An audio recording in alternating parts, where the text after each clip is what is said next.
Welcome to War Room, the official podcast of the U.S. Army War College online journal, graciously supported by the Army War College Foundation. Please join the conversation at warroom.armywarcollege.edu. We hope you enjoy the program. Make sure not to miss a single episode and subscribe to A Better Peace, the War Room podcast, on Spotify, Apple Podcasts, or wherever you listen to your favorite shows. The views expressed in this presentation are those of the speakers and do not necessarily reflect those of the U.S. Army War College, U.S. Army, or Department of Defense. Welcome to A Better Peace, the War Room podcast. My name is Tom Galvin, and I am here with a team of students from the academic year 2024 resident class, specifically from the Carlisle Scholars Program, who did an advanced studies project on Nato interoperability, and they are here to tell us about the findings of that project. So, if you would, please go ahead and introduce yourselves. Good morning, Tom. I am Bernardo Gonzalez-Lazaro, Lieutenant Colonel from the Spanish Army. Good morning, Tom. I'm Luigi Valentini. I'm a colonel from the Italian Army. Good morning, Tom. I'm Lieutenant Colonel Rick Luce from the U.S. Army and an infantry officer. All right, thank you very much. And what I'd like to do is just get right into it. Bernardo, why don't you tell us a little bit about the study and why you undertook it? Well, as you mentioned, we are part of the Carlisle Scholars Program, and this advanced study is part of the work we have to do during the course. So we found a very good opportunity because there was an ongoing study of last year about interoperability in NATO, and then we decided to continue that research. Moving from the Baltic states was the main objective for last year, and then we decided to focus on Slovakia and Hungary, so in the central sector of NATO nowadays. So we decided to go there and check if this integration of units that is deployed to present a credible deterrence against any aggression from Russia is really functional, and how is that working? Because as you can imagine, there are a lot of challenges integrating different nations, different capabilities, different people. So we went there directly to the place, and we conducted this survey with the units to identify the challenges they are facing. The most relevant part of the study were the results that we were presenting afterwards to the NATO Standardization Office, who is in charge of regulating and adapting, and of course improving, this interoperability in NATO. Yeah, as Bernardo said, this project was following an activity that was initiated last year. And, now NATO is deploying 8 forward-land battle groups in the areas that are more relevant for increasing our deterrence posture and be prepared to defend our territories, NATO territories, if deterrence should fail, and we hope that is not the case. We had this experience that was very valuable for us. We had this relationship, a very strong relationship with the clients and with the units that we had the opportunity to visit. We surveyed about 90 officials from these units and from the NATO headquarters, different levels. And I think the results were very valuable for the topic and the issue that we were researching. I absolutely agree with Bernardo and Luigi. This was a phenomenal project. It allowed us to follow on last year's. And then what I think was really fascinating about was the framework that the team built to actually get after this. And so we used 2. We used the DOTMIL-PF, which is the Doctrine, Training, Organization, Leadership, that acronym. And then we also used the warfighting functions. And these 2 frameworks were very helpful for us as we did the surveys and conducted the interviews with these units to really get after what are the key gaps, what are they doing really well, how are they providing that deterrence and defense. And then it also allowed us to present some recommendations at the end of the report. Okay, good. So you've touched on a bit of why you did the study and the methodology you used. Now let's talk about the topic of interoperability, what you were trying to uncover, because interoperability means a lot of different things to a lot of different people. There's the aspect of, can you cooperate or at least connect with each other? Do we understand each other? Are there things that are barriers to the ability of 2 organizations to cooperate? What was the focus or the concern that you had going into the study? Okay, it's a very interesting question. We really found out that there are no barriers at all. There are challenges, of course, but not problems or barriers. And we also realized that we were in the middle of an improving situation. So this is an experience that NATO is initiating right now, integrating companies at the level of a battalion from different nations.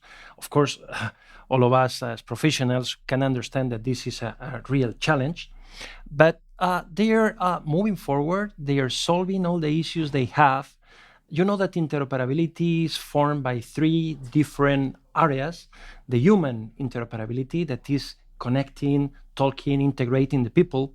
Then a technical interoperability that is the most challenging issue because they have different weapons, different vehicles, and sometimes it's really challenging to integrate all of them. But they're doing then the third part, that is procedures. They're creating new procedures that allow them to fight, to work together, and that was really outstanding. Okay, so human, technical, and procedural interoperability are kind of the three focus areas. Now, which of those have traditionally been the most difficult for the alliance? So I think that over time, the alliance improved a lot in all the fields, on all the dimensions of interoperability. And those are linked each other. If from the standardization effort that have been made during the year with NATO, now we have a commonality of technical equipment that is a base, a backbone for integrating from a technical point of view. Obviously, what is making the difference and was really creating a value is also the work that has been done in the human dimension of the interoperability.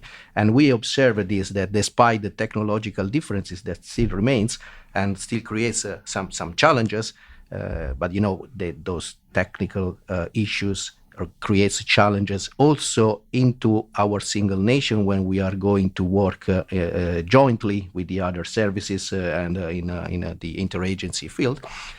I would say that the human perspective is really enhanced now. We had the impression that these units are willingness to work together, to train together, to, if necessary, to fight together, because there is a common background, a common sense of values, common understanding about doctrine, procedures, and I would say that also the leadership that we encountered from the field grade officers to the junior officers are more similar than different, and it means that our system, the different systems that we are in place in our countries, and in the end, there is a commonality that is making it easy to integrate and to operate together, even if there are still some challenges.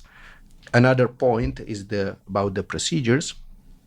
The NATO body of doctrine and standardization is not going below the level of brigade. So now we surveyed and we analyzed how interoperability works into battle groups level.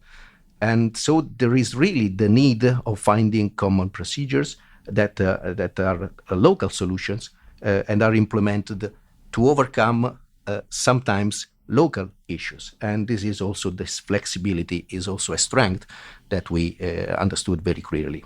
Okay, and just to clarify, for those who may not be familiar with NATO's structure, the battle group is at about what level? Battalion or? The battle group are at the level of, I would say, battalion, but now this formation, the forward presence, they are increasing and they are rising their level up to brigade level. So is an ongoing moving towards an integration of battalions under a NATO brigade framework that is offered by different nations. That they are taking over the lead as a framework nation. So this is a process that is still ongoing in the part that we surveyed in the battle group in Slovakia and in Hungary, and it will be completed in the end of the year. And so there's a potential for the results of this study to wind up being incorporated in the scaling up of interoperability as these groups grow. Yeah, I think that this study is fundamental because, as Bernardo pointed out, we understood that still some challenges are there.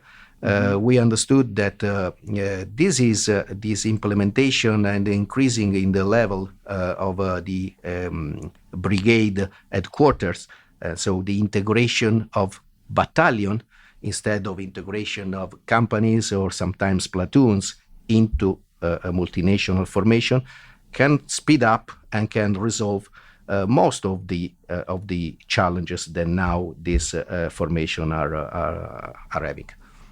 Yeah, no, great points, Luigi. And I just would add that not only the forward land forces battle group structure, but the structure that they're developing in the center now. So you have a multinational division down there that is established and working, and then Spain is actually deploying one of their corps forward. So the NATO structure for defense and deterrence is getting more fully fleshed out. And, I really think this goes to 2 points. So one, there's a sense of purpose because of the Russian invasion into Ukraine. It's mobilized everyone to understand the dynamics and the need for defense. And then two, going back to what Bernardo and Luigi talked about, I think the most asymmetric strength is the human factor. Observing these battalion commanders and staffs and brigade level staffs really taking on this challenge of, hey, how can we integrate into this country? How can we help defend and deter, train together with the various language barriers was really impressive to see. And I think it just really points to the strength of the NATO alliance. Now, let me ask you, Bernardo and Luigi, kind of now looking at this from the top level, you said that you were maybe not surprised, but you found that it was interesting that there were no real barriers. Now, from the NATO level, what are the interoperability barriers that you've seen there? Because I want to kind of get to what's the impact of scaling, like what happens as this gets bigger. Okay, so what we found there, as mentioned, is a good integration level. So the units are able to fight together, are able to conduct exercises and military missions together. Probably NATO should improve the way of training before the deployment, as this was pointed out by most of the company and battalion commanders. They were missing a little more integration together to do some exercises before being deployed just in the area of operations. Nevertheless, it's important to underscore that they are fulfilling three different missions, which are first presenting this credible deterrence against any Russian offensive or attack in NATO territory. Second is materializing the integration of NATO forces and improving interoperability. This is something that is also very important as a mission for these battle groups. But third, they are sending a very clear message at the strategic level to all NATO population. That is, that we are able to work together and that we are doing something together to counter the Russian presence or the Russian threat against NATO. So I would say that NATO has still things to do. There is a room for improvement, but as we mentioned, this is an evolving situation. So in a couple of months, there will be not battalions, but brigades deployed there, integrating battalion from different nations. And this will solve most of the issues we found that were actually related to the technological part, which is the most challenging in terms of interoperability. Some limitations, as could be the language barriers, were solved mostly and present mostly at the level of the soldier, so the ranks, because the officers and NCOs, most of them are able to communicate among themselves without any problem. Also, we saw that the efforts of the last decades done by NATO in terms of improving the interoperability of the communications, the standards for common ammunitions, The standards of procedures as maintenance, medical, transportation, those are in place and are working very well. So most of the officers from different nations, and we had their representatives from Czech Republic, Slovakia, Hungary, Germany, Italy, United States, among other nations as Croatia or Spain. Most of them, or all of them, were perfectly aware of the NATO regulations, NATO procedures, and NATO standards. And then, in the areas that were more challenging, they were creating their own local procedures to overcome any kind of inconvenience. Yeah, and thanks, Bernardo, because these points clearly highlight how this multinational formation, tactical formation, receive from the interoperability point of view two kinds of inputs. So one is localized inputs that are the inputs that are coming from the commanders on the field and the units that are on the field with the set of caveats, sometimes limitations that they can have. And the inputs that are coming from NATO, from the enterprise, if we consider NATO as an enterprise. So NATO is still working as an enterprise on reducing and creating even more, I would say, advanced pattern for improving the standardization and the interoperability. Those are TTPs, those are the increasing in training procedures, in education, also clearly in the standards for technical aspects. But what I want to say that we observed clearly that we are now moving to, I will define a federated interoperability concept. So we are moving not only to the interoperability that is achieved through an integration of the training when we are deployed, but a day zero interoperability. So formations that will be able to act and combat and be prepared to fight from the day zero because they are full interoperable since the beginning.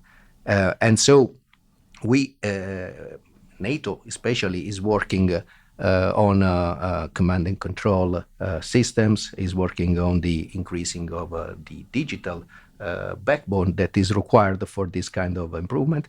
And, I think that this is just, we are moving on the right way for creating, as I said, this federated concept of interoperability that in the near future, will also include our partners, will include the stakeholders that are very relevant for our operational effectiveness. Yeah, and great points, Luigi and Bernardo. And I would just add that additionally, I think the most important aspect that's been determined by the NATO supporting countries is they're increasing their depth, both in their formations, increasing their defense industry, making the systems that they're purchasing and using through theirs interoperable with other NATO countries. I think that has become very apparent, and there are a lot of efforts ongoing to improve those, and those things are just going to continue to get better with time. We interviewed one senior officer, and he basically said that for many years there was not a reason to really put this type of added emphasis on deterrence and defense, and there is a very good reason now, and it's really mobilized the nations that are contributing and the efforts are ongoing. When you talk about sustainment, Bernardo mentioned the training exercises, and then even something as simple as just air defense, like that protection. Those are things that are very important to have integrated across the scope of the territorial lines. Now, who have you briefed the results to? You don't have to specify specific parties if it's sensitive, but who have you briefed this to, and what's the reaction that you're getting? Well, we brief these results to the NATO Standardization Office, who was our main client. They were really interested in knowing the evolution of these battle groups in terms of interoperability since last year, because there were many changes. Their response was completely positive. They were really interested in receiving all these results. They were even requesting more for the future if we, as Army War College, could continue then this research in next years, checking this continuous evolution of the units now that will achieve the brigade level. So that was very positive. We also had the opportunity to brief these results to the commandant of the Army War College, of course, and also to the Spanish Army Chief of Staff who came in a visit to the Army War College. And we briefly introduced some of the results to him. And he was very, very interested, as Spain, as mentioned, and as Italy is doing too, is taking more responsibility in the next deployments. Yeah, Bernardo.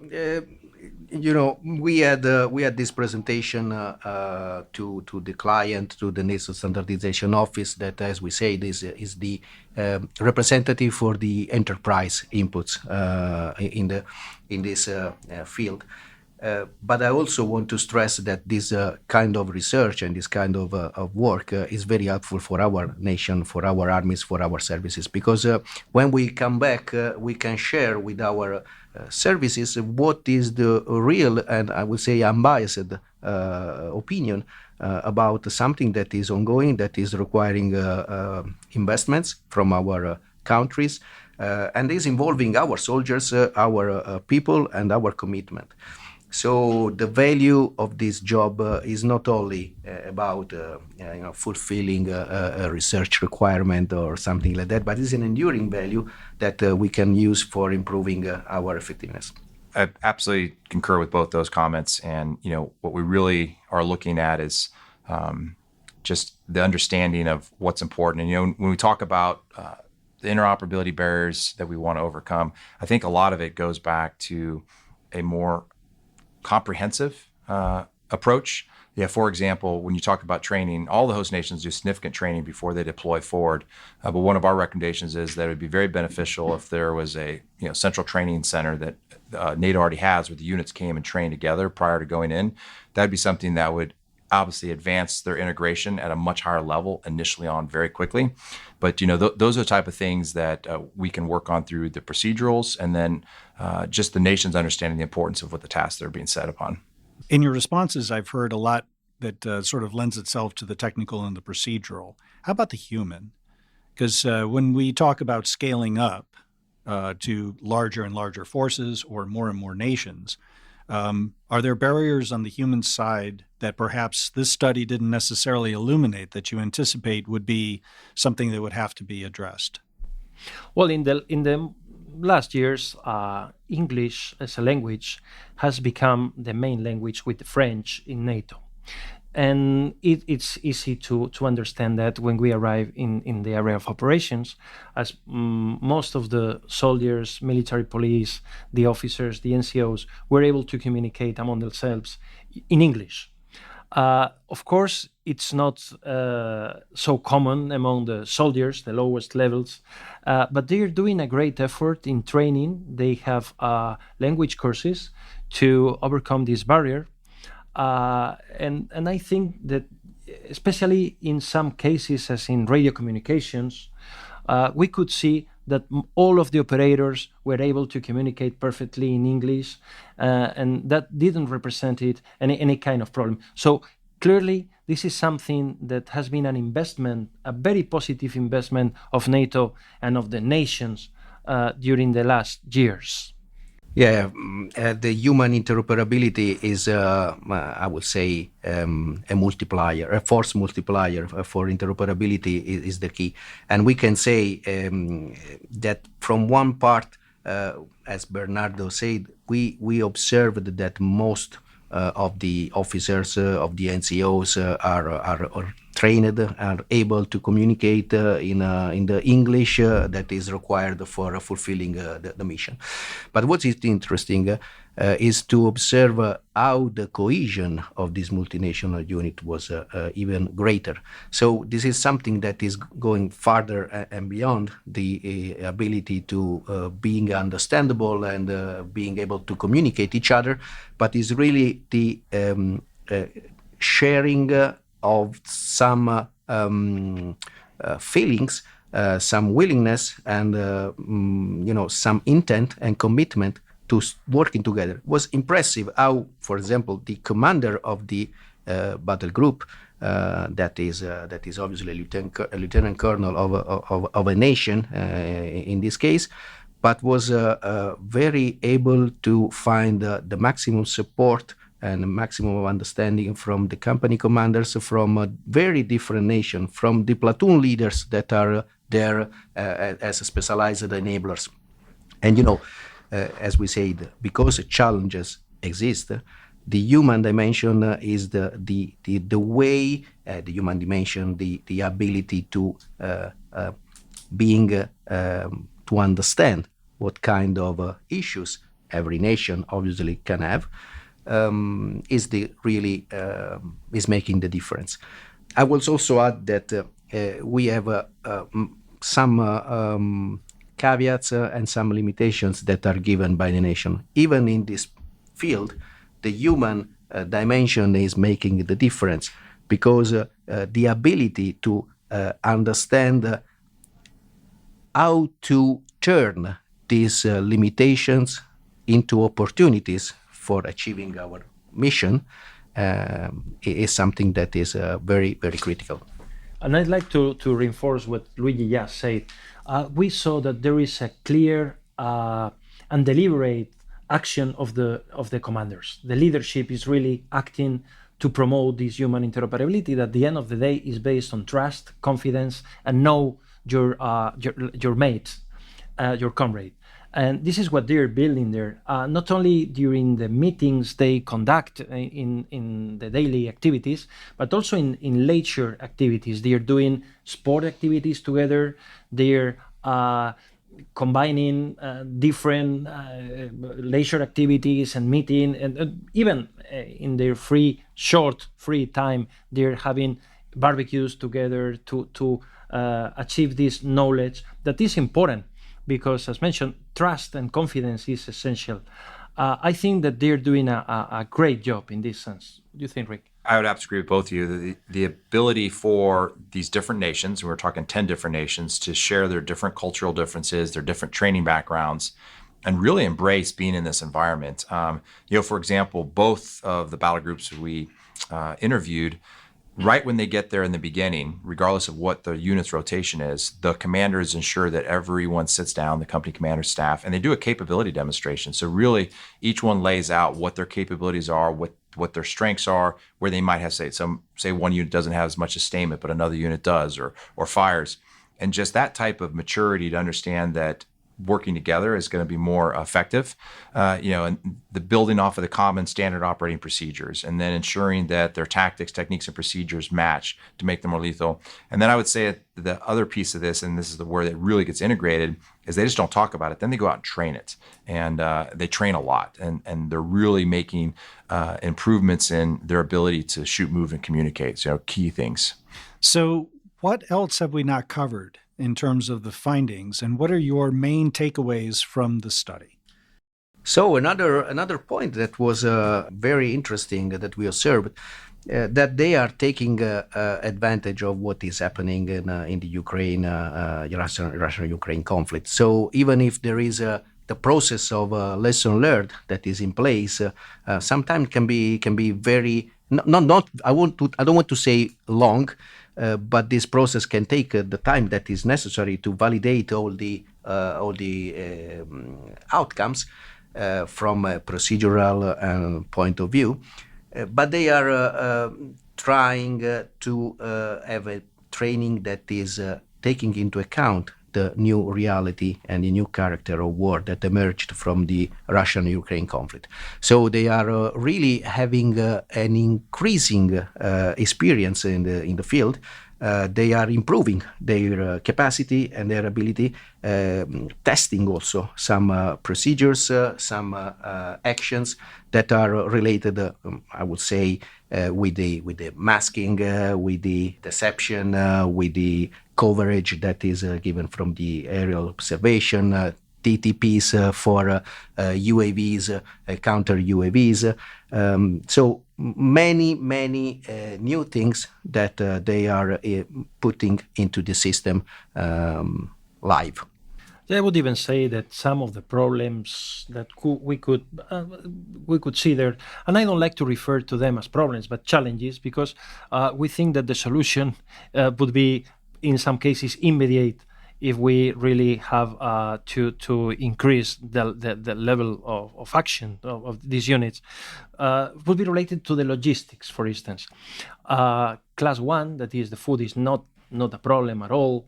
Also the fuel, they're sharing the fuel, and sometimes for ammunition, and that was reported by our predecessors last year, sometimes because of national cabins, they're not sharing the ammunition, even if it's completely interoperable.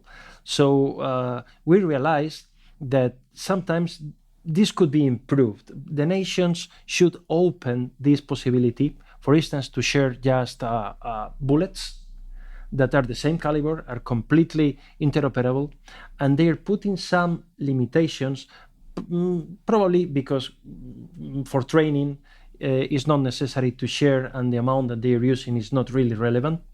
But of course, in case of an increased security challenge, they would be able to share, and that wouldn't be a problem at all. I concur with both Luigi and Bernardo. And some of the things that we've talked about, the NATO standards are very important, and those are they provide a common framework. But there are multiple instances where we believe, based upon our study, that there's some constraints and limitations that can be removed that are going to increase that interoperability and that speed at which they're lethal. Another one that we recommend back as we talk to our senior leaders in the NATO Standardization Office and others is a review of our policies and procedures in our host nations that are limiting or, in some points, not helping build that interoperability. So there are things that we can do better, and I think we've outlaid that to some of the leadership that we've talked to. Any final words? Bernardo? Well, for me, this has been a fantastic opportunity. I feel really privileged to be part of this team and to be supported by the Army War College and the Carlisle Scholars Program to go there and to see the units in the field, because we had some feelings that we're doing things, but sometimes we're not able to see them directly. And this was a fantastic opportunity to do something for a real client and to create real results that can be actionable and that will support and improve the already impressive interoperability and capabilities of our alliance. Yeah, Bernardo, I echoes you about the experience I had in the Carlisle Scholars Program. That is what I really wanted to have, because we had the opportunity to work on some challenges, on some issues that are not just an academic research or an academic paper, but is something that we can blend with practical experience that we can also reinforce with our background and having some added value for some actionable things for moving forward for our nations. Yeah, and it's one thing to say that you're committed, but it's another thing to see the commitment demonstrated, and that's, I think, what they were showing. And like my two partners here, the ability to go forward, see these units, talk to them, see these young soldiers and leaders really getting after it. And then this was the strength of the Carlisle Scholars Program. So in addition to the interwoven core stuff, the ability to go out, find a project that has purpose and meaning, and not that academics aren't, but that is actually touching real soldiers and units and formations today, was really powerful. And for me, as I'm getting ready to go to UCOM, this is what a better opportunity than to go get on the ground and start understanding some of those really senior level tactical and operational things that are impacting how we command and deter and defend. Well, thank you very much, Bernardo, Luigi, and Rick. I want to also congratulate you, as this is being recorded on the cusp of the graduation, and so we wish you all success as you go forward. And that's all the time we have for now. We welcome any suggestions you have for topics for future episodes of A Better Peace. I'm Tom Galvin, signing off for now, and let's work together to make the Army and NATO and all our respective nations the best they can be. And that concludes our program. Thank you for listening. The views expressed in this podcast reflect those of the speakers and do not necessarily reflect the views, policies, or positions of the U.S. Army or the Department of Defense. Let us know what you think. Provide us your feedback, comments, or suggestions through our webpage at warroom.armywarcollege.edu. And have a great day.